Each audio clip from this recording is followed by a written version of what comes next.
sizobathandazela. Siyabona ukuthi baphumile babulala abantwana to protect themselves and to equip themselves. The sacrifices abazamayo, they will never wait. Sinukutshela bo kulengeke kuze kusebenze. Jehovah has come. Jesus is in this house. How can we die in the presence of Christ? Ngeke kwenzeke. Mina believe uJesu khona. Jesu ngelile. How can we die? It's time for miracles. Akunabantu afanele bashade bafe la. Akunabantu afanele bathathe amakari bafe bashiye amakari wabo. Amakari has come to glorify God, not to cause accidents for them. Egameni likaJesu Kristu, people shall live by the grace of our Lord, by the mercy of Jesus Christ. They are going to live and not die. Egameni likaJesu Kristu, sizothandaza. Ake sithandazele nabantwana. Sithi Nkosi, siyabanikela esandleni sakho. Yes, balekisa lama-sacrifice amancane. Wabalekise. Let them lose them. Let them not know what happened. Babalahleke ezandleni zababulali. Babaleke sebabekiwe sebaredi. But God, help them to escape umoya wokufa.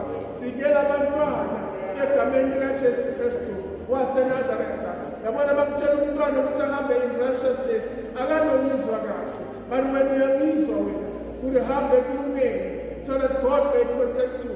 But if you never done a sibathandazele, then we stop the spirit of death. Praise God, Jehovah, fuck me, fucking gelos all around. Whosoever come closer to them, in Jesus' mighty name, let them spend their monies. Let them leave their children. Let us go as Zizobalega and Gamakaches, I declare. Zizobalega says no sacrifice for them, no blood for them. Even the blood that they've stolen, in the name of Jesus Christ, in the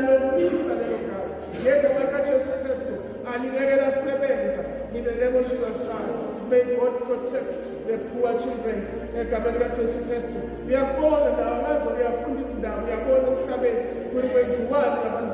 So it's courtesy. Let us pray for them. Hallelujah.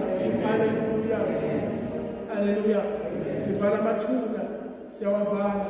Ngegama likaJesu besajabulile ukuthi na sesiwatholile. Ngegama likaJesu siyawavala. In the name of Jesus Christ, and everyone abamvuse ethuneni to come and fight this ministry, they will never prevail to those who are going to live in righteousness. In the